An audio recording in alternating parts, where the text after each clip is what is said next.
Great. Thank you. I'd like to invite the Prime Minister to open today's debate. Hear, hear.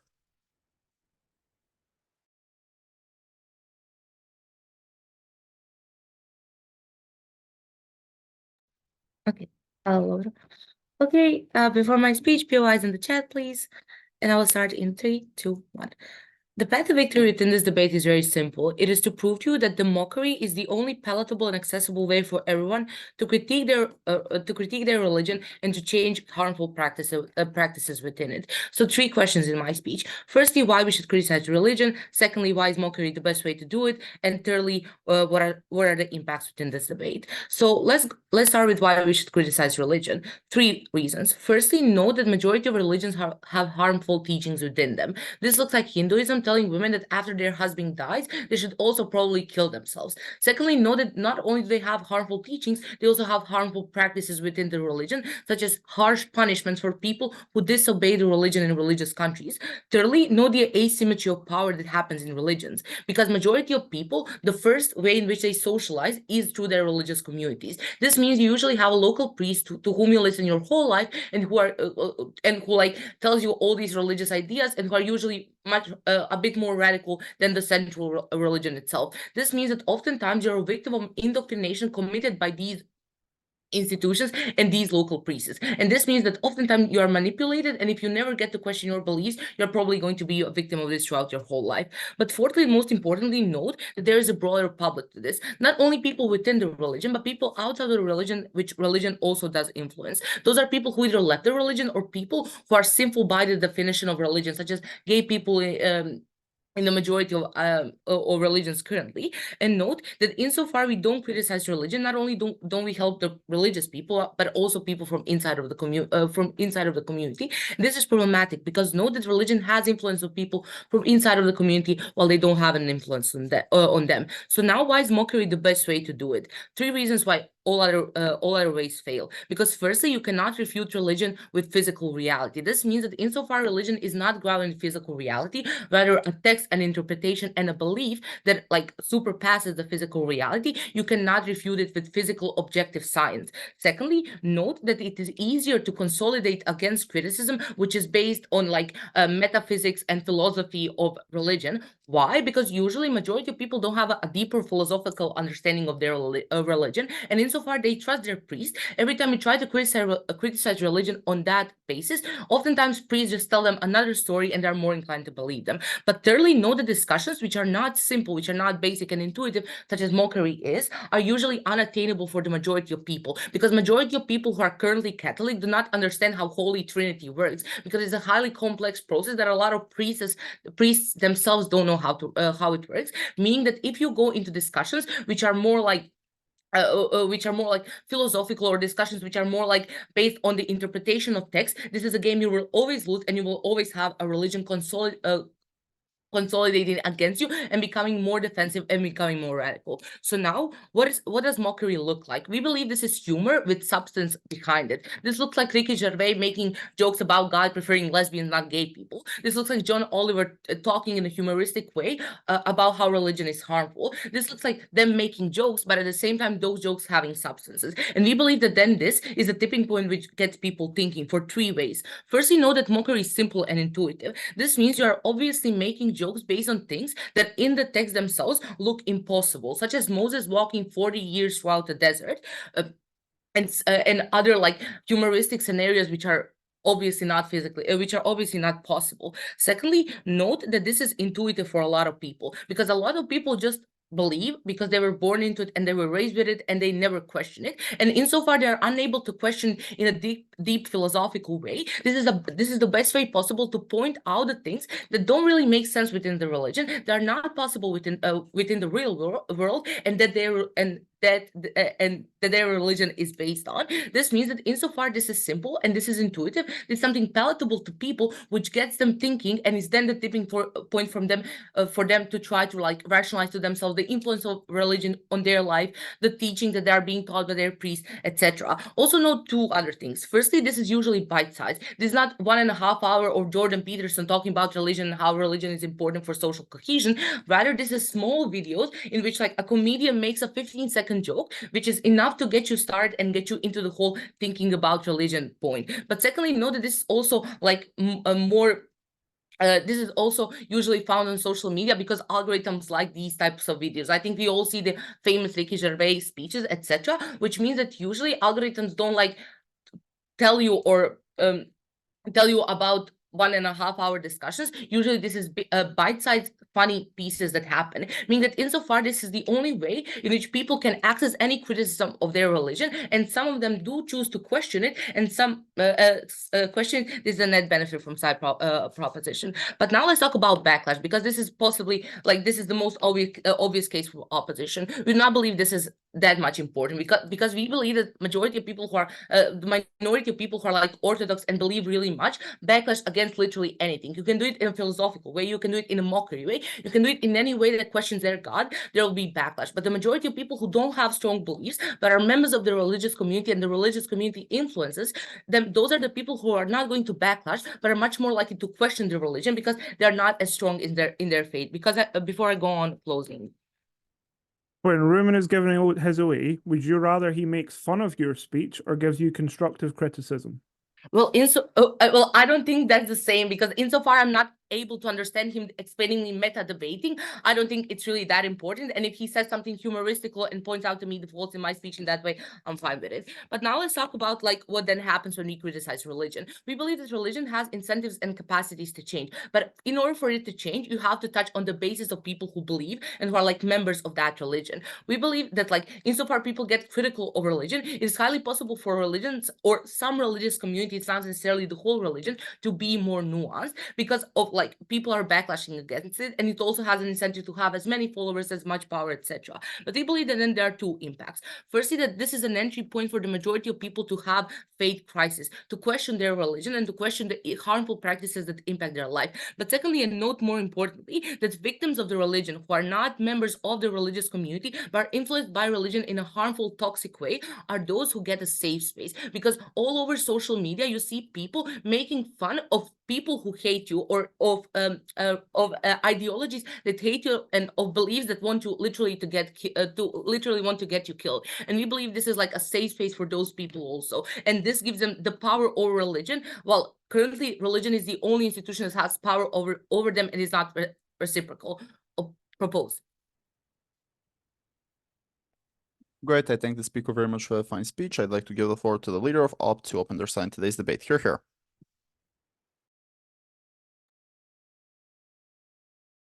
Thank you. Am I visible and audible? Cool. I will be beginning my speech in 3, 2, 1. First, some rebuttal to the OG case. Then I'm going to go on to prove why mockery is the worst form of criticism, why this can't result in any good outcomes. So firstly, I'd like to point out the confusion in their burden of proof.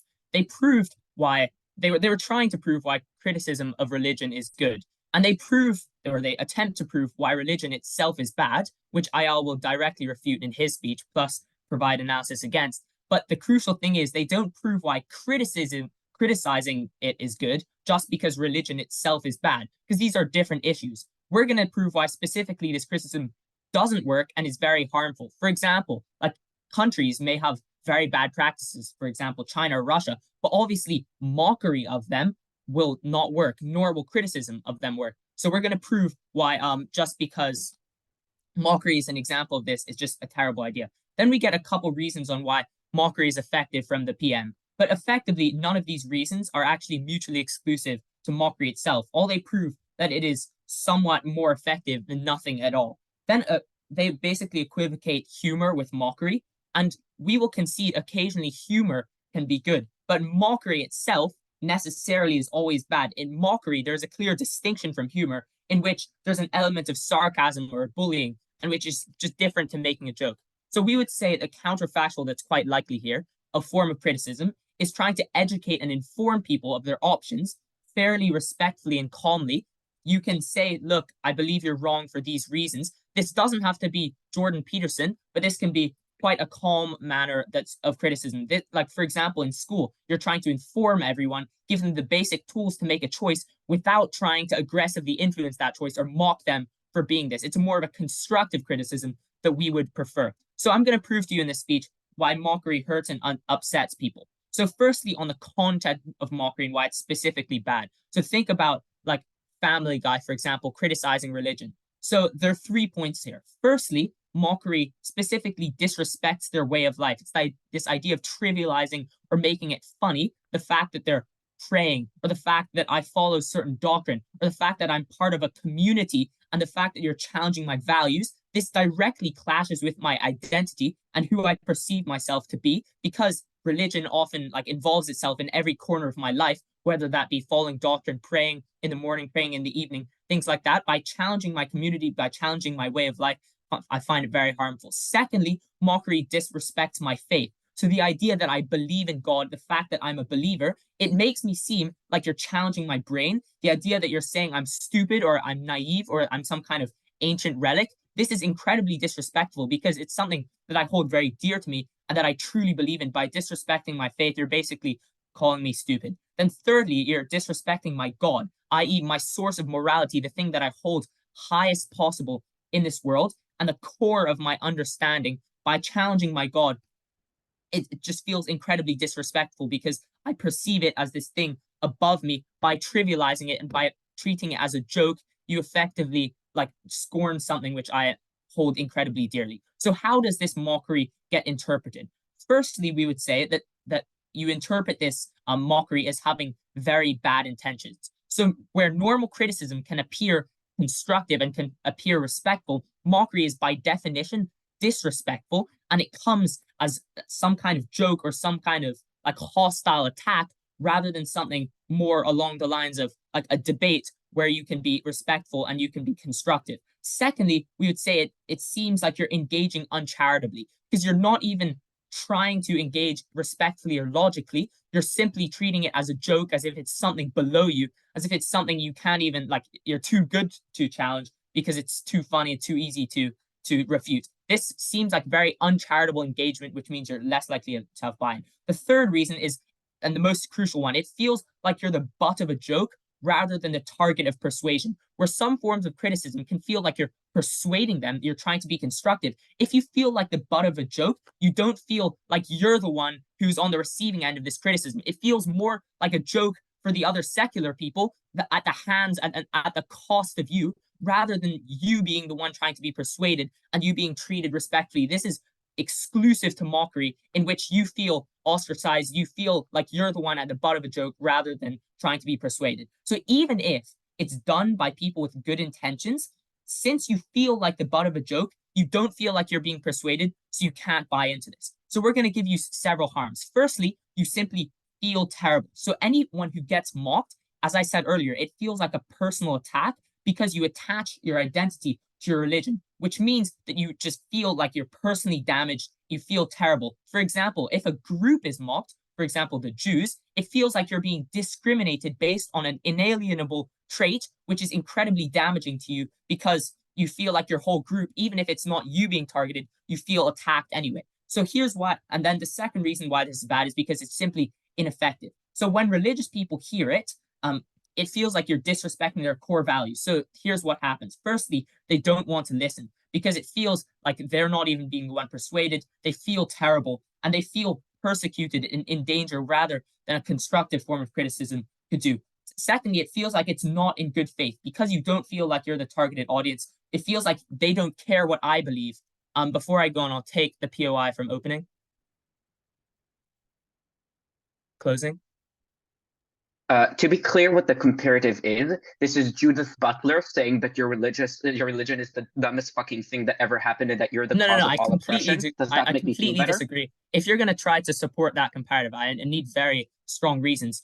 The comparative is something constructive. Even if it isn't something constructive, we're simply saying mockery is bad. There are forms of criticism that are constructive, so that is obviously a possible comparative. Okay, so basically this is ineffective, which means that, like, on the comparative, if the criticism is respectful or constructive, you're more likely to listen, or if anything, at least you feel less hostile, even if you're not willing to listen, which means that criticism is more effective at both persuasion, which I guess is the point of criticism, or at least if it isn't going to persuade them, not inspiring a bad response. So in the case of secular people, Firstly, secular people, another impact, they're more likely to internalize these mocking criticisms and religion, and they're likely to see religious people as worse, which inspires worse like narratives and worse behavior from secular people, which means they engage worse with religious people in general, where in a way on our comparative doesn't happen. Therefore, for all these reasons, I beg you to oppose. Great. I thank the speaker very much for a fine speech. I'd like to give the floor to the Deputy Prime Minister to continue reciting today's debate. Here. Right. Okay. I'll take POI from closing. Maybe also opening. Ayala, I want to hear from you. Yeah, just put it in the chat and then I'll ask. Right. Okay. Starting my speech in 3, 2, 1. Look, most people don't speak in arguments, right? If you tell them, oh, here's 3 reasons why your God is fake, they'll just say, haha, I fucked your mother, and then that's it, right? Let's explain to you why comparatively people get more defensive on their side of the house, right? No, because they also say you criticize religion directly, right? So there's 4 clear reasons why jokes are better right, there. Firstly, note, it's not a conversation that prolongs, that makes you defensive. It's not someone who's directly criticizing religion to you. It's a video you're watching outside, right? And the conversation doesn't persist. Note that when you talk to people, when you try to verbally argue with people, you get more defensive as the fight goes on. So you are less likely to buy anything from the other side. Secondly, you're less likely to take this in a defensive manner because these are comedians, right? They mock everything. So you don't see that this is something that it's a very hard stance that they're taking right now. You just see this as a joke that they or a jab that they throw, and then they move on to something else. Thirdly, the way that they want to do this is to be politically unaligned, right? Note that a lot of comedians right now don't want to be directly politically aligned. They want to mock both sides of the spectrum. This is because they don't want to alienate a certain part of their group, right? So they maybe still want to throw jabs at religion, but maybe also make fun of lesbians and do these sort of things, right? So they can be seen as like, oh, I can rock both boats, right? So this probably you won't just perceive them as a crazy liberal left that you won't buy anything from them. You just see them as an okay person that's just like speaking facts, right? Or just like talking what's objectively true. Thirdly, authority, right? These are popular people. They have millions of views on YouTube and these sort of particular things, right? You see a lot of people following them. And you have people generally do have a tendency toward authority, so you may be more likely to just say, okay, this kind of makes sense, right? No, this probably looks like you just like taking one of those jabs and seeing that, okay, Moses is fucking like making a part of the Red Sea doesn't really make a lot of sense. And then you just like kind of sit with it, right? And I think that this doesn't happen like instantaneously. You just probably like collect more and more of these things. And this may be one of the tipping points to get into crises of faith, which is good, and we'll get to that, right? So note what the comparative is. I'm not sure it's people reading Jody Butler, as Amitai says. It's people co-opting and watching left-wing criticisms of religion. The reasons why they're bad, they probably look like you watching protests, like LGBTQ plus protests, that also protests against the church and these sort of things, which is probably likely to happen because these people are affected by the church most. And of course, when you are politically unaligned, when you're probably center-right and these sort of things, and you watch this as the prominent protest against religion, you're less likely to buy them, right? Because you just view them as crazy leftist people that don't care for church and don't care for tradition at all. You need someone down the middle, and you need these sort of particular things, right?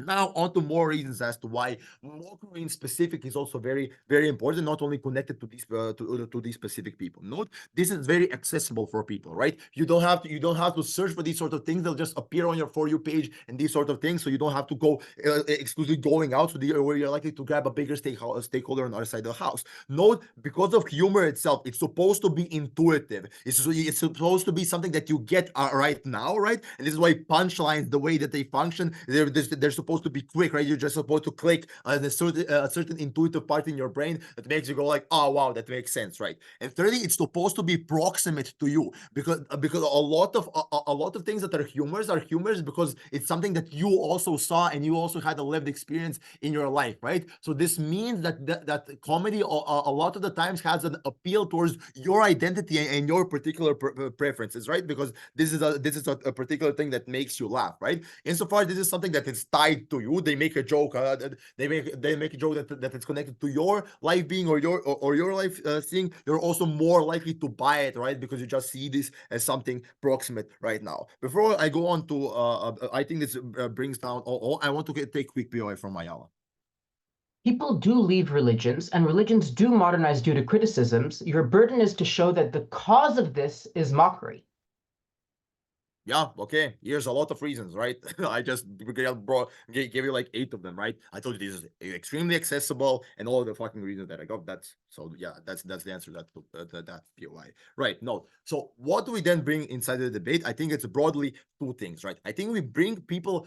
I think this like because of all the reasons that we brought is may bring people more into crisis of faith and these sort of particular things. Why is this good? Because and why does this lead to better understanding of religion in and of itself, right? No, because we don't have anything against you believing in God. This is okay. The problem that we have and that Yaakov expressed to you is tied to institutional religion and the way that they perceive God and these sort of particular things. So I think that there's likely 2 things that are going to happen once you go into crisis of faith, once you listen to this sort of mockery and do these sort of particular things, right?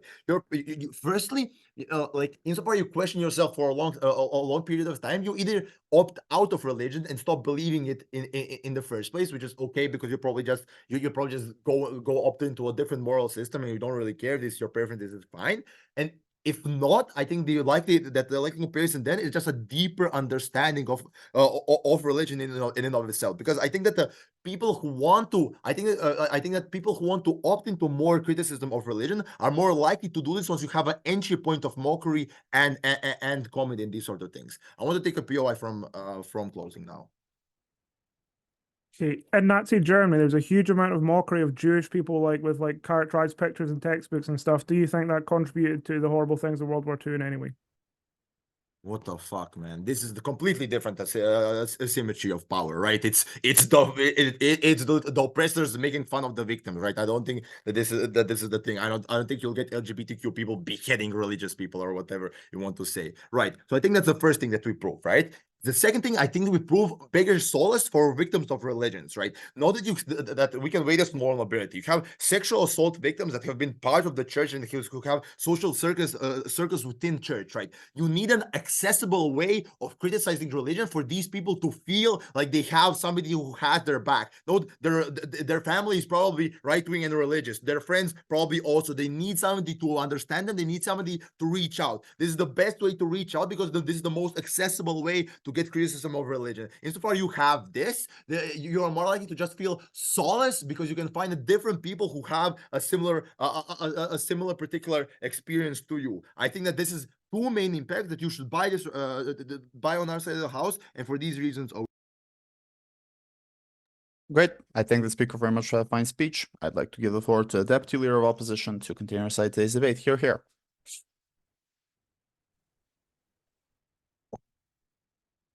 Okay.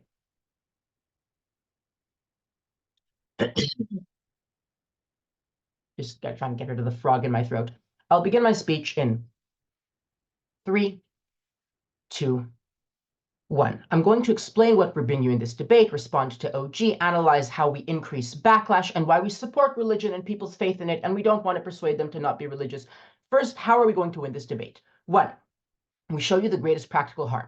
People feeling persecuted, facing mockery of their way of life and values, their faith and their truths, their God and their source of morality.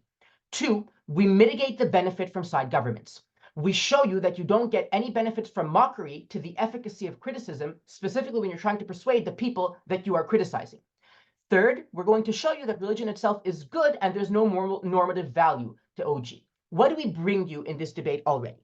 We tell you that people suffer.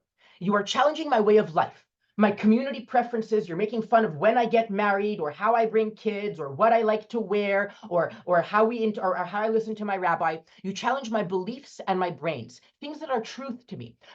A religious person believes more in the veracity of their religion than any secular person believes in the veracity of anything, of any moral system or guideline of what we should do. It's my way of living life and you're criticizing it. 3rd, you're making fun of God himself. We are all here in his name and at his desire. And think Charlie Hebdo, you are making fun of the absolute source of morality and the ruler of the universe. You want a POI now, Amitai? Go ahead.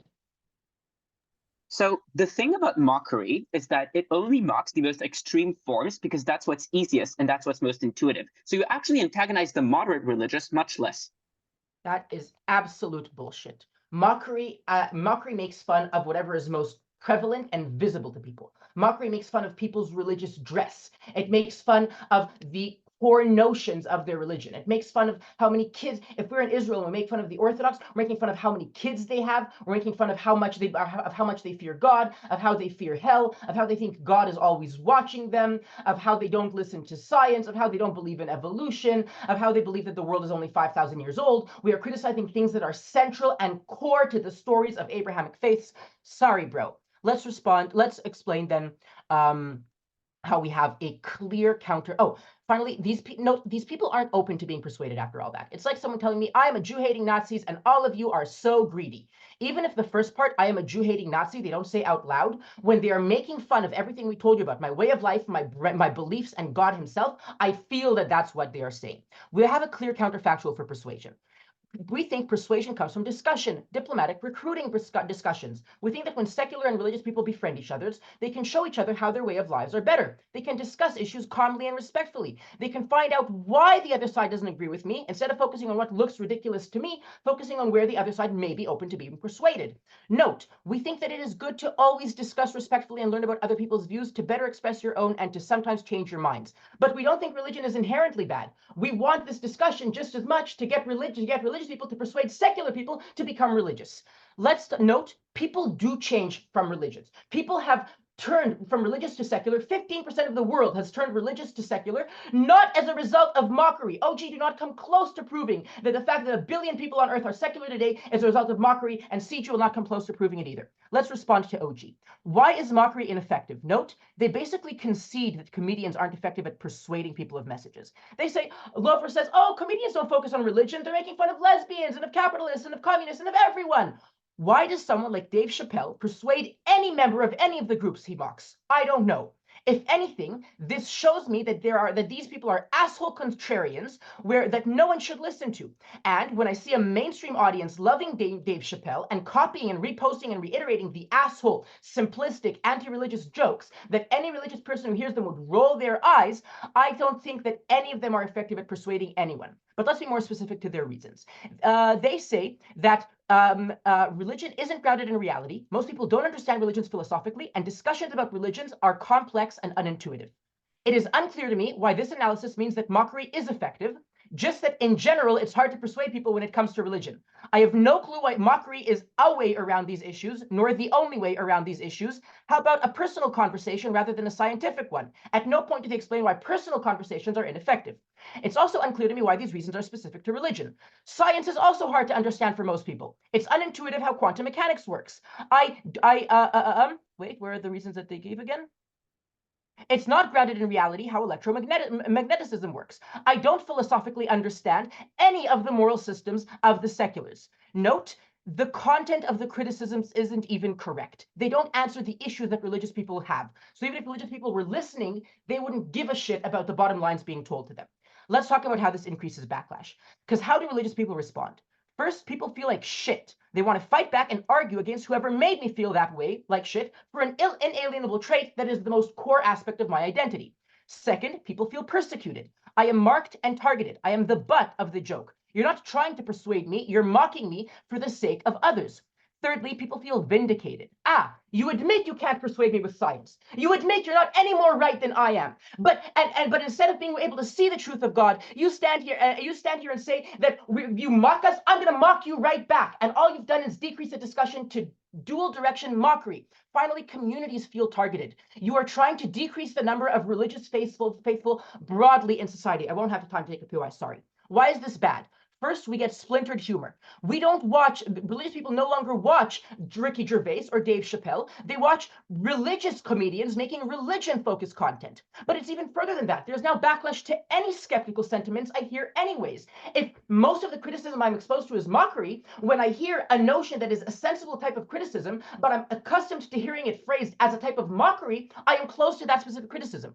Finally, we have trickle-down mockery-based criticism, where secular people around me, instead of engaging engaging with me talking about science or about personal experiences, engage using mockery, making me distance from them. The impacts of this are that we just close off from other communities. We close off from secular people. We close off from the secular world and working in the secular world, and we have less secular friends. We become more extreme, more anti-secular in our own rhetoric, our own politics. Let's briefly talk about why we support religion. I have no clue why religion is something that we want to take away from people. Religion gives me meaning and value in a world with no absolute morality and people struggling to understand what is right and wrong. It helps me interpret the world when I'm unable to understand the very complex science or politics going on. It gives me community in a highly individualistic world, and I can trust that that community will stick with me. It gives me holidays and events to meet with them regularly and trust them. And it gives me identity and belonging. I know who I am. I know where I come from. I know where I'm going, even after I die. I have no clue why they want to take that away from people. So I think we've beaten OG on like 4 different cases or burdens. For all of these reasons, go with opening opposition.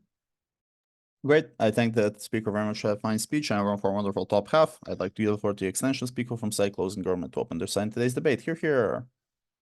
Excellent. Just to make sure, am I clearly audible? Very good.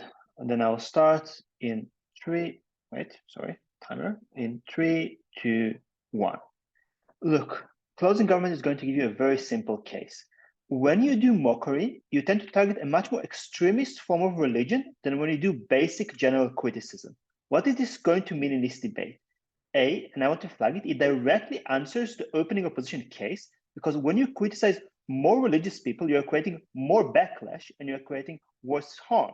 Second, and I'd like to note this is very important, we are going to have a significant impact of improving the conversation. We are just not just limiting it, we are flipping it, because we're showing it creates more in common between moderate religious people and atheist people, and therefore uniting them in criticism of the extreme. And finally, we are going to show what it is to do with criticization. And while we completely agree with opening opposition, religion in itself is not a harm. Very extreme forms of religion can be a harm, and we have flagged that. Let's understand why it's going to be the comparison, because Eyal mocks the POI by Amitai by basically telling you, look, you're going to make fun of the Orthodox, but you're not going to make fun of the Orthodox. You're going to make fun of the ultra-Orthodox. The ones who look like penguins and wear a very weird, very big top hat. Why are you going to make fun of them? Look, I'm going to explain to you on 3 levels. First, it's just funniest. They're the smallest, weirdest group. They're like the Mormons or nuns. They're not people you see in your day-to-day. They are very odd to you. They're very weird to you. They're the easiest to mock. Therefore, it's going to be funniest when you mock them. But second, you just get a maximal audience when you do that. Note that if you are mocking the most extreme group, then the average person from that religion can listen to you. As Eyal himself tells you, 85% of the world is still religious. You don't want to give up all this audience, so you want to mock the most extreme to keep them with you. But finally, look, even both forms of top half agree that social media encourages you to create more outrageous content. When you talk about very extreme religious people, they're far more outrageous than just regular religious people. They attract far more attention. So you're going to go far more viral and get far more attention. Therefore, because it's easiest and funniest, most mockery is going to be about very extreme people. Let's do the comparative, just so we're very clear. Because look, no matter how you think the comparative as, when you think about logical criticism, about constructive criticism, about discussion, it's by definition going to be about the majority. Why is it going to be in the majority? First, the people who are participating in the sort of forums, right? People who are going to go and be in a place where you can discuss with them, where you can talk to them about this constructive criticism, are by definition going to be the moderates. The most extreme religious people are not going to be professors in university. They're not going to be appearing in a panel on TV. They're not going to be in places where you can talk to them. On the comparative, those people are going to be the moderate ones, the ones who are willing to engage with atheist people, the ones who are willing to engage with secular people, the ones who are willing to be in these places. So those people are going to be criticizing because they're really going to talk to. But we think on a second level, when you criticize the logic, a lot of extreme religious people and moderate religious people share theological underpinnings together, right? So when you don't criticize how ultra-Orthodox dress, but criticize the Abrahamic stories for their logic, even moderate religious people believe the Abrahamic stories. No, it's not as funny. It's a more theological conversation. It's a deeper conversation, but it affects everyone. So it's much, much worse. But finally, we want to focus about what reaches the general public. Because when you talk about criticism and constructive criticism like this, what people are going to hear about is the things that annoy them. Because what people are going to notice is the thing that sounds like they're criticizing yourself. If you hear somebody who's giving constructive criticism to somebody else, you probably ignore it, say, it's not applicable to me. I don't care about this. When you hear somebody mocking somebody else, you care about it because you think it's funny and you notice. So when you have mockery, you notice the criticism of the extreme, unlike when you have constructive criticism, when you notice the criticism of yourself. What did this do in this debate to such a massive extent? Note, it completely flips the backlash point, because opening opposition failed to show you why constructive criticism is not going to give backlash, given their own analysis. If this is the most important thing to you, if you care about this religion more than anything else in the world, why would you be willing to buy constructive criticism of it when he's still saying you're wrong about the thing you care about most? But when we do the comparative, we're criticizing fewer of those people, so we're reducing the backlash we have. But note, it's going to massively decrease the conflict between moderate religious people and non-religious people. Because when they are mocking the extreme religious people, they are both on the same side. When me, as a Jewish person who does not look ultra-Orthodox, mock people who look like penguins, I apologize to the unorthodox people here. I'm being offensive only to Jewish people as a Jew, right? Okay, then I'm on the same side as secular people. We are together. We are united in this position. So we are feeling like we are together. We are united by this. But second, when there is an extreme story about religion in the news, when something really bad happens, it changes your perception of who is the person who did it. You think about this extreme religious person as the person who is doing the extreme stuff, who's doing the really bad things. You don't think about just the average guy on your street who maybe wears a yarmulke once in a while, or maybe has a cross on a pendant, but is not super religious. He's not a nun. He's not a bishop. He doesn't go to the monastery every day, right? But we think finally it causes religious people to actively dissociate from those very extreme positions. Why? Because when you see this thing that is very funny and you empathize with it, right? You also think it's funny because they're extreme compared to you as well. You're saying, yes, this is funny, but they are not like me. I'm not like them. And when those moderate religious people say these extreme people are not like me, it's much easier for them to get along with secular people because they are much more willing to embrace the idea that some harms of religion should be curtailed. On the comparative, if you feel they're criticizing them, they're likely to protect the more extreme people because they think, look, this is all criticism of all religious people, not the most extreme ones. Therefore, I should object to it to protect my own beliefs. Before I continue, I would like to take opening. It is most common to mock belief in a greater power, in the afterlife, in creationism, in praying, in not eating pork, in trusting a priest, in celebrating weird holidays, and many more issues that are most inherent to religious life and therefore most familiar to the secular audience. Thank you. Look, this is the pure assertion. We gave you actual structural reasons why it's easier and funnier to look for people who look more different, why you're going to get more audience and more attention when you mock people who are more different. We don't think there is no mockery of general religious life, right? He's right. Dave Chappelle exists. We're telling you most mockery is about the extreme, while most constructive criticism is about everyone. And this is where a delta in this debate is. Second note, we're telling you less radicalization of extreme religious people. Look, for many young religious people, going to more extreme religious sounds like it makes sense because the more strict you are, the more you obey everything, the more extreme your position is, the more you feel like you're satisfying the word of God, the more you believe you're being religious. However, when you say these very extreme people are bad, it looks like much distracted because you have the emotional reaction. These very extreme positions are bad. And we know radicalization happens. We know people accept extreme religious opinion. So when we create the emotional reaction of, no, look, this is bad, we don't want to be associated with those people, in moderate religious people, you are significantly reducing the chances of radicalization. And I'm thinking that unlike regular religion, which opening position analyzes very well why it's not a problem, radicalization is clearly a problem. You clearly see people who actually went up and shot Charlie Hebdo. This is not a moderate religious person. This is an extreme religious person with massively radical points of view. And by reducing the chance of radicalization, we reduce the harm that can be caused by it, reduce the extreme indoctrination that opening government want, because when we talk about extreme indoctrination, this is what happens in a very religious person, not in general. For all those reasons, we call you to propose.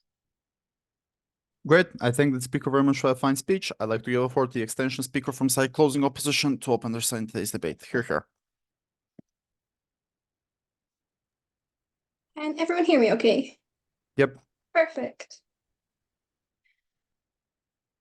QIs in the chat would be nice. Thank you. Panel, I'm incredibly surprised that it's taken till CEO to actually talk about the actor that can create change within religious institutions or organizations. I'm unsure how an average individual scrolling through social media have any capacity to change what religious doctrines are talking about, have any capacity to influence broader religious movements. Because we target that and tell you, and we have much wider impacts in terms of extremism as well, we win this debate. Before I move on to my two extensions, let's quickly deal with what we get from CG. The first thing I want to flag here is they're blatantly happy to make fun of minorities. That is what they say, because they say the extremes in religions are funny. The nuns, for example, is what they say. I don't think it's something they're going to want to stand here and support for. Secondly, talk about the idea that moderates are likely to get engagement. I want to flag here, I'm going to give you an analysis about how this causes radicalization because comedy is twisted. Look out for that in that response to this. And lastly, they say here, and what crucially here is they say they can flip backlash, as they don't say, as apparently opposition don't say why constructive criticism can give backlash alternatively. I think the crucial thing to note here is long-form criticisms or engagement with religions at a different manner doesn't happen on social media. As they themselves characterize in opening government, it's often short forms, 15 seconds, it's jokes, it's comedy, things that can go viral, things that will get big views. This is something that's going to be important here. And therefore, is it going to be the same problem? No, that's something that OO need their case to be more constructive against them. Right, first extension here, but why they're unlikely to get change under side government. Not crucially here, the important actors for change are religious leaders, those who have influence over their followers, those who have influence over greater movements and have influence over how doctrines are taught, are spoken about or taught, etc., within churches, mosques, synagogues, etc. The engagement, and not what this has here, because note this deals with OG in terms of they think that mockery leads to change, but they don't engage with how that change is likely to manifest, because they just assume that those scrolling through social media have powers to do things. I don't think that's how this works. I'm going to give you 3 structural reasons as to why, maybe 4 actually, why mockery is not going to persuade leaders. The first one is there's a degree of authority. That is to say, individuals who are religious leaders have a degree of authority. They're put there by God. They have some spiritual meaning behind them, some sense of morality that's unique to them. If a chat show host talks about taking some cheap shot about them, they're not important. It seems degrading to their position. It seems degrading to entertain that, to talk about it, to use anything about it. When we see 15-second videos or etc. on social media, it seems humiliating for them to talk about it. They're there and put there by God. A chat show host who's taking a cheap shot to get some views. It's not something that's important to them. It's something that humiliates them. It's not something they're going to want to engage with. Secondly, they need to show a strong moral justification for any fundamental change. Notice as religious institutions, organizations, or practices that have existed for hundreds, if not thousands of years, right? Fundamentally, if you're making any form of change, there needs to be a moral justification. There needs to be some higher power behind it. This doesn't come from a chat show trying to take a cheap shot at none, for example, because they think this is going to be funny and bring in hosts, right? What this comes from is discussions and conversations around like how different interpretations of religious scripture can be talked about. It talks about the implications of their actions in terms of communities around the world. It talks about having individuals from different backgrounds coming together to have conversations. It talks about people having a degree of authority to be able to talk to these individuals. This is not something that can happen over cheap shots of mockery on social media. Thirdly, you simply cannot have a conversation. This cannot be a dialogue, right? Viral posts on social media, you talk about like or like talks of, for example, on TV shows. It's not a productive conversation. So it's not surrounded by logic. It's not surrounded by wanting to have a conversation. The reason you do mockery often in these shows is because you want views, you want clicks. You know this is a minority group that people are likely that you can get the majority behind that, and therefore this is something that's probably going to bring in views, etc. Right? This is something they concede under side of government because that's how you get more views. That's how you get these images out there. It's how you get any change that they want to talk about. They concede this, right? It means they're doing it for the laughs and views, and they're just trying to be relevant. This is not a conversation, and no means is there a mechanism to have a conversation of this over like screaming back and forth and things like social media. And fourthly, it actively undermines their legitimacy. If the Catholic Church are coming together to discuss maybe potential changes, it looks absolutely ridiculous, but this is because of some joke that has been made on social media that's now gone viral. Like, that undermines their authority, their credibility, their position. It looks like they're moving to the whims of social media, to the whims of some random comedian. And it also looks like they do not actually care about their spiritual authority and power here. It means they do not fundamentally care about what they're put there to do, right? Often it means they're going to not be listened to later on because they're seen as being able to be like easily persuaded by some rhetoric or easily persuaded by what like populism is at that time is, right? That's not what they care about, and therefore they're unlikely to talk about this. Fundamentally, it means change is unlikely to happen when mockery is used because it undermines the authority and legitimacy of religious leaders who fundamentally have the authority and the power to be able to create this change long term, therefore undermining what would you talk about. Before I move on to my second point in extension here, I'll take from opening.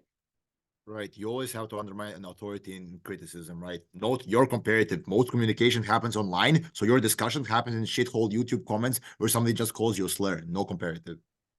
I think fundamentally, I think this is like an unfair characterization, right? What it probably does look like is individuals who genuinely care about making change, genuinely care about wanting to improve religion, or have constructive criticism that want to do something coming forward. But it also looks like other mechanisms. This doesn't just have to be like online through back channels. This can be much more public. But I think also if your alternative is using like slurs online as well that are underneath these like mockery posts, I'm unsure this is any better, right? You didn't prove the comparative there.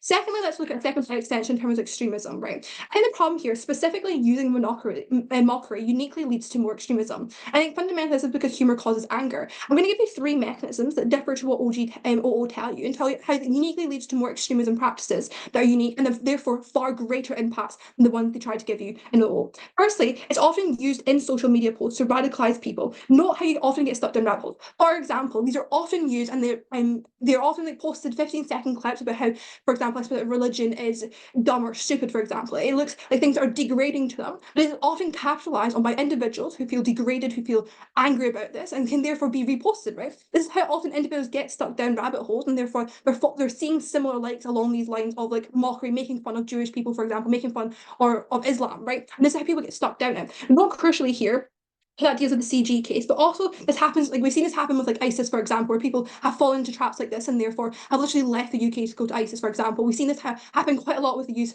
falling into traps like this. Secondly, there's also this asymmetry of power, where comedians are making fun of minority groups. It's often done by like white Westerners, though not exclusively, but it's actively them making fun of minority groups, taking cheap shots. It is seen as something that is the West imposing on other people, or seen as those with power imposing on minorities, as they're to be manipulated and exploited on like things like social media, that actively encouraging that to get views, encouraging that to get like rabbit holes and to get more people buying into it. That is the incentive of people behind these projects. And thirdly, it creates a sense of shame fundamentally, because shame is what makes people feel guilty about what they're doing, but makes people feel shame in the sense that what you're doing is fundamentally wrong. It also creates more of a proportionally bigger response, right? When you're having this response to it, you're likely to want to do something to counteract it. Also, it's just a very easy mechanism to try and like flip and be twisted on social media or any other mechanism, right? It's something that's quite simple, because crucially the impacts are given to you here is much more extremism. As we've seen with the teacher in France being literally accused of drawing Muhammad, but then peppered even though they didn't do it, right? We see extremism taking loads of forms. It's something that can actively done when it's mockery on things like social media. Thank you.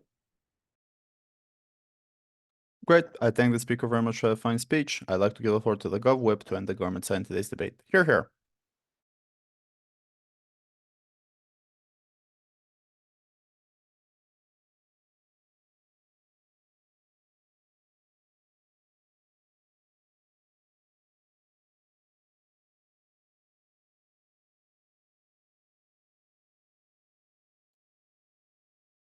Okay, 1 second. POIs exclusively in chat, please.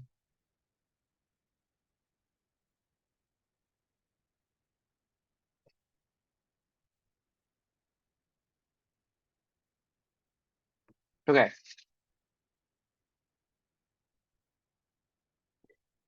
Three, 2, 1. So I will start by explaining why we simply win the clash on whether people make better decisions about religions, and then I'll explain why the independent impact in terms of conflict is enough to win us the debate, even if you didn't think our contribution was the most important on that first clash. Let's get into the first clash. What do COs say that is, note, new from OO? They say basically one thing: there are religious leaders and they won't be affected on our side of the house. As if on their side, priests are going to now say that we hate Abrahamic religions and that Christianity is a fucking sham. There are a few reasons why leaders won't change on either side of the house. One, they're the most Puritan. They have lived life in this way. They fear the most, disengaging from this lifestyle. They have the most bias in order to self-justify these things, which is why even the slightest of criticism is not something that they can indulge in. It means that my entire training as a priest might have been for the wrong institution. Secondly, we also think that they can always be accused of not being truthful. So even if they buy into the criticism, if I as a priest start critiquing Christianity, it's very easy for other people that are clenching the nomination of bishop to just say that I'm not as loyal to Christianity and then clench it above me. And thirdly, we also just think that since they're taught that they need to attract people to their religion, they will never expose them to the problems within that religion, because they need to lead them to the path of light, which is why they are never going to ever engage in these criticisms. Also, lastly, priests don't have YouTube. We think that they don't watch YouTube that much and engage with this content. In terms of Western stuff, like, I actually think that comedy is used by like minority artists all the time. See Coconut Kel, see Trevor Noah, see all the all the drug queens that mock all straight culture. It's wonderful. Watch it on Instagram. Okay, let's get into what OO tell us on this. say a couple of things. Ayal, your girlfriend just told me to destroy you, so I hope it works out. So what do OO say? OO say that you can be constructive and respectful, and that is their comparative. If I take out down that comparative, all of the analysis that they have left won't matter because the comparative is as bad. Notice this also engages with CO if it antagonizes leaders to the same extent. Why is the comparative Judith Butler? And note that when OG say, oh, it's not Judith Butler, and then go on to say, it's just other left-wing thinkers, fine, then it's other left-wing thinkers and other like LGBTQ plus people, I don't really care. Why is it them? The first reason is because these people tend to be the most educated in the crowd. They're the ones that went to Yale and to Harvard for religious studies and then got inculcated into the liberal echo chamber of these places. But secondly, because often these are the people that were vehement and adamant enough to start ridiculing religion. If the mainstream like thinker did not care, if the mainstream thinker assumed that there are some in Yale, I don't think there are, but whatever, that they would still not take the active step of ridiculing religion. Maybe because they have family members for whom this is important. Maybe because they see religion as somewhat valuable and want to focus on other things. So always the people that will step up in the academy will be the ones that detest religion enough and view it as bad enough that it's their life's quest to ridicule it, to criticize it on their side of the house. Which is why you systematically get from the religious studies and like the logical form of interpretation, the people that hate religion to the greatest extent. Notice that when OO tell you we can just say it in schools, you know what precedes schools? The people that set the curriculum, the people that are most credited in the public. And so talk to politicians, and politicians virtue signal by saying that they listen to fucking Judith Butler or some other queer scholar in Yale Law School or in like Harvard and stuff like that. So this is exactly how the top-down approach becomes to infiltrate into OO's problematic messaging. This is how we start teaching these worst things. Why do we think that this is just as antagonizing as a joke? One, because I now see that it's not the comedians, just the people that host a TV show, something that's for entertainment, that are holding this opinion. It's the scholars, right? The people that the secular society values the most, the people that dictate policy, the people that it puts on the pedestal. And I think that this means that the like utmost bracket of that society criticizes me. But secondly, it also means that there's just a much greater volume of the amount of religious criticism. It's not just one satire, it's a 40-page article on the logical disbeliefs that this religion was, on the many, many horrors that they created. Thirdly, I will also say that even if I don't like being mocked, it's less bad than being accused for being the reason for oppression, for being the reason that people are dying across the world in developing countries, for being the reason for subjugation. The accusatory tone of having done something so bad is far, far worse in that sense. For that reason, I think we already take OO out on that, but let's also explain what our extension does here. We just tell you that mockery is about the most extremist version.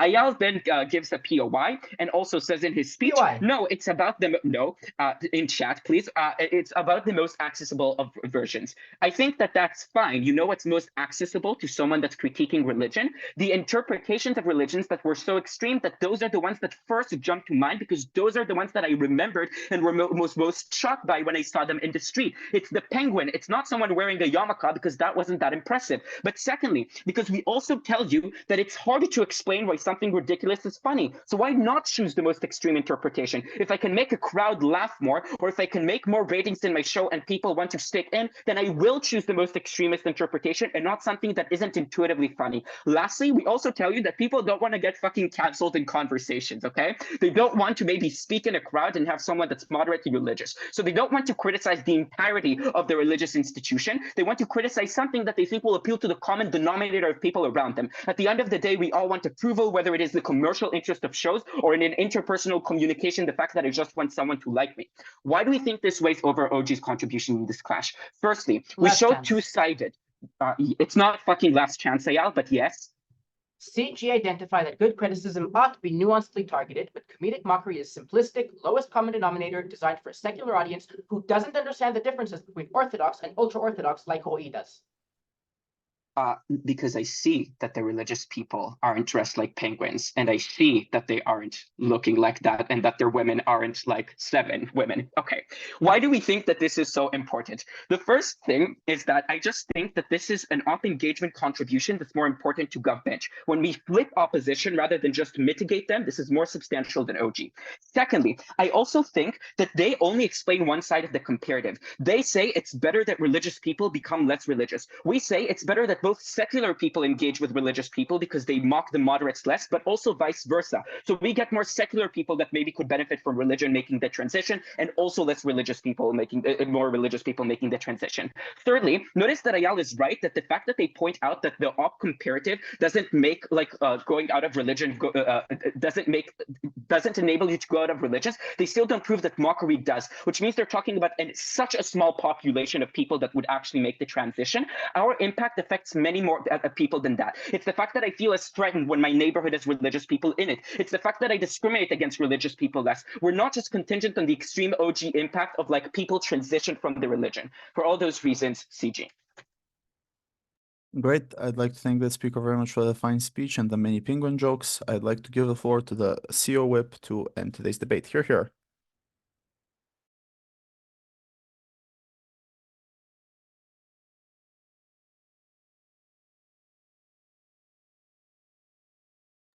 Can I just check that I'm audible?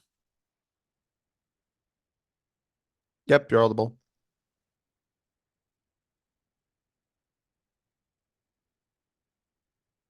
Well, if you're speaking now, you're not Oh audible. no, sorry, I'm not speaking. Okay. I'm just trying to make sure I've got my paper. Okay, starting now. This debate fundamentally comes down to the POI that I offered opening government, right? It's basic human nature that people do not like to be mocked. That's pretty straightforward. No one likes to be made fun of. That doesn't change the way we see the world. It fundamentally creates a sense of shame, okay? OG and CG had the burden to prove why mockery can actually change an individual's viewpoint. They didn't do that, so they can't win this debate. This debate is about two clear things, okay? Firstly, about the delta on problematic aspects of religions, and secondly, about backlash. We think that Emma's extensions win on both of these, okay? So look at Emma's extension and positioning these within the debate. Firstly, she brings you this idea that leaders of religions are the only ones who can actually control and create change because they control the narratives within the debates. They are the trusted individuals that religious people look to for help, and they are the ones that fundamentally are the voice of God on earth. So people trust them above all else, okay?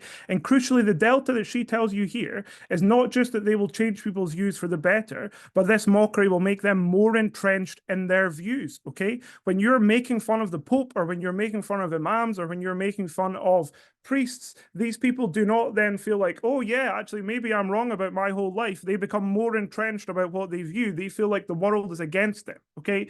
And crucially, where that's important is when every team is trying to look at how individuals might change their view, or OG specifically looking at this metric of how we're going to like change these problematic aspects. When you've got the people who are in control here and you're turning them against change, then fundamentally you're not going to see any delta. Okay, so then we kind of got a POI in this to Emma, but the comparative isn't necessarily just that there's no change. The comparative is that these priests and these leaders get more entrenched, which creates a fundamental harm. Okay, then looking at CG's responses to this to make sure this is still robust. We think, firstly, this is just a total straw man of Emma's case. I'm not sure they really understood it. Like, firstly, they agree that religious leaders like won't change in any way, so there's no major delta on their side. Like, they didn't dispute the fact that these are the ones that control narratives. So if they're saying there's no change, then they have no delta on their side. But she provides you with the analysis about why they become more entrenched. So this actually makes things much worse. Okay.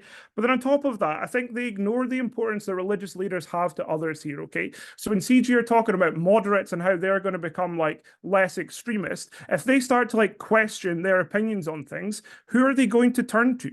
It's not going to be Trevor Noah. It's going to be their priest. It's going to be their imam. And so when they're turning to these people who are becoming more entrenched, then they're far less likely to agree with the mockery. Second extension then on extremism. And this was basically just totally dropped by the CG whip, okay?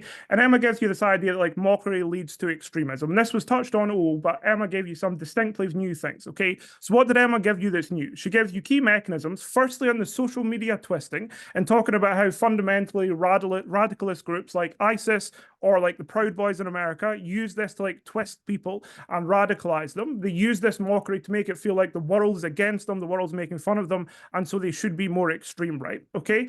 Then she gives you the idea of like the neo-colonialist aspect of this, that like often this is like rich, white, exclusive Westerners that are doing this. And note they give us like a couple of like minority examples, but that's not to say that is the majority. There will always be minorities. That is the point of a minority and a majority. What Emma told you is that the majority of these people are doing it from a position of power. And note, they also concede this when they're saying most of this humor will be making fun of minority extremist groups like the Mormons, so they kind of clash their own case there, okay? Then she gives you this analysis on like the sense of shame and how fundamentally like this cruel mockery of people is what makes them like really defensive about their own viewpoints. And then she gives you these like specific impacts on how like ISIS are using this like radicalize kids and get them to go and fight in the war in Syria, like how the Proud Boys are using this to make people really extreme in America, and you're having stuff like storming the Capitol. She's giving you like really significant impacts.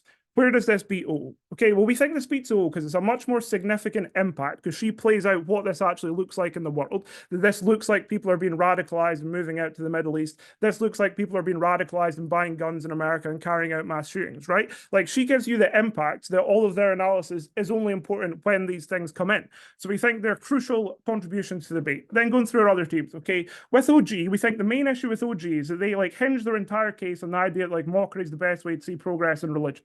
Issues with this. One, they themselves highlight the asymmetry of power, like the fact that like these leaders have all of the power, but then they give no mechanisms to change this, like as if the Pope's suddenly going to like listen to these jokes and change their opinions. Secondly, they give no incentive for people to criticize their own religion, because they kind of give this frame that's going to be people making fun of like their own religions. This is the only way they'll realize what's wrong. But they give no incentives why people would suddenly start mocking their own religion. This just doesn't really make sense.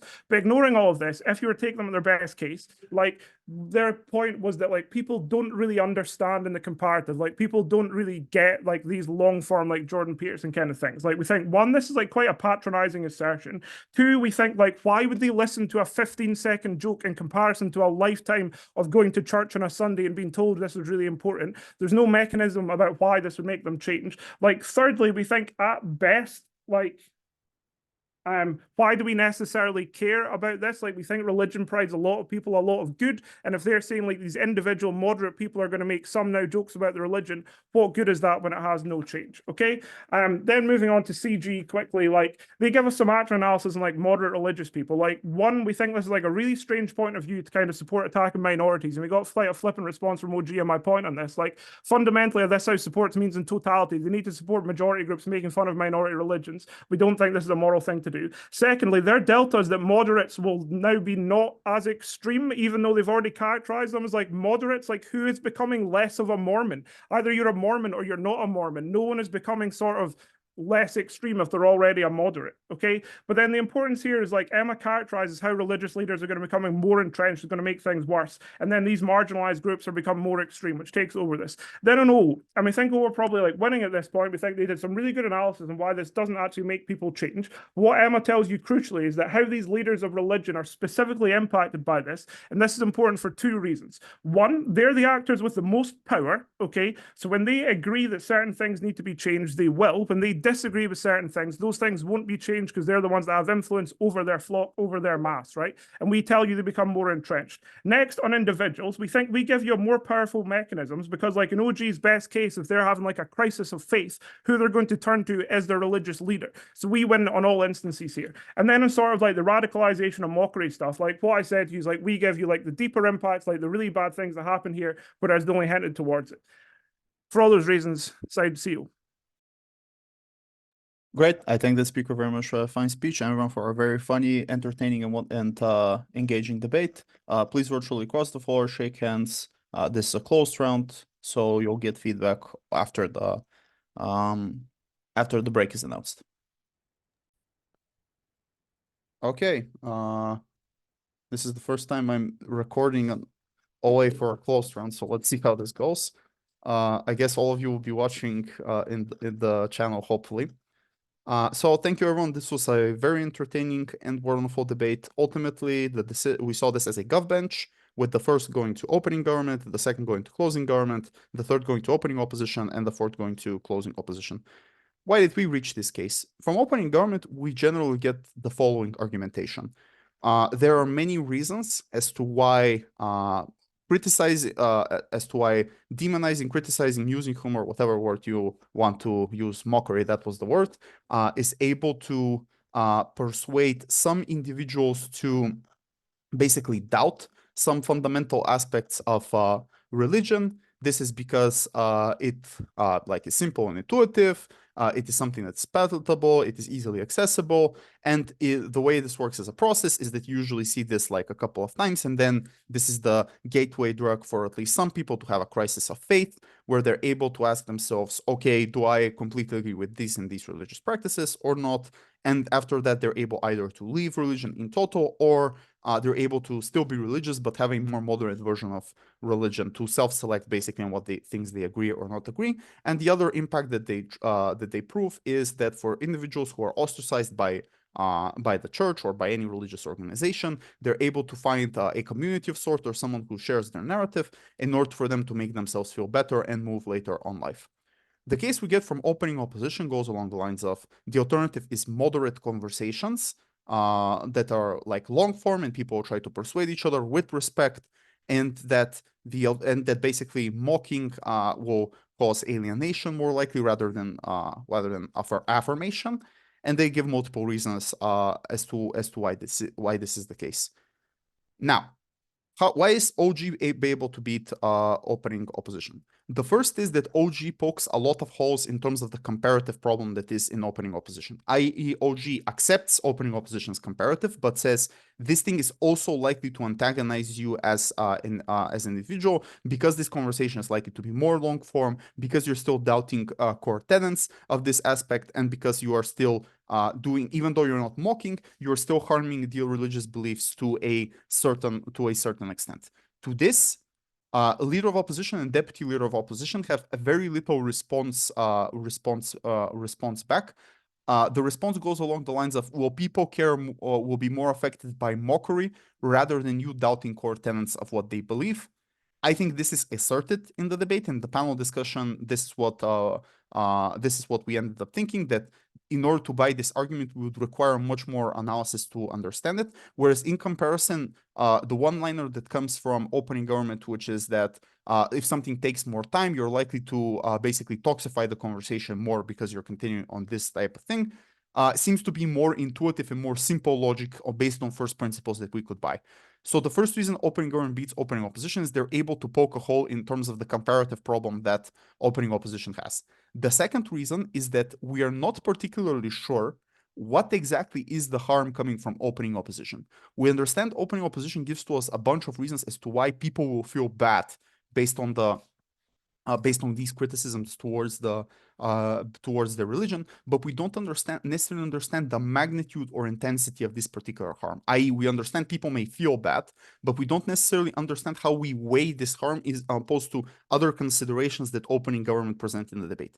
Because what opening government presents in the debate is that there are religious practices that are actively harmful, like the Hindu example, which isn't correct, but like similar examples to this, as how religion constrains your autonomy, but also certain groups of people that feel bad and would necessarily feel better and be able to live more meaningful lives once this type of mockery exists somewhere out there. Meaning that we have a much more tangible and greater harm coming from opening government in comparison to a more nebulous harm or not that well illustrated harm coming from opening opposition. On the balance of scales, it tilts more to opening government rather than opening opposition.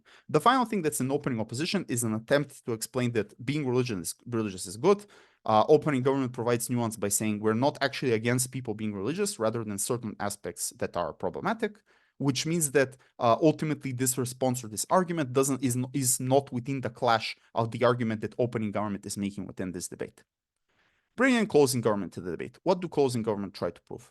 Closing government point out too that the most likely interpretation of this, or the most likely version of this happening, is for you to attack the most radical aspects of the religion. They give multiple reasons as to why this is the case. You don't want to alienate the moderates. You want to find common ground with them, so you're most likely going to make jokes about how Orthodox Jewish people are penguins and things like that. What ultimately they explain that brings actually the moderates and the atheists together because they have a common enemy that they can be opposed to, or like a common thing to laugh at, as opposed to a long-form discussion, which is the OO comparative, which doubts the core principle or core logic from the religion, which is likely to, on the alternative side, push the moderates more towards the not radicals, but the more conservative aspects of this religion, which ultimately flips the opening opposition's case if they're better able to achieve the impacts that they're going for. Now, Opening opposition does try to challenge this in POIs and in response to the POIs the CG asks.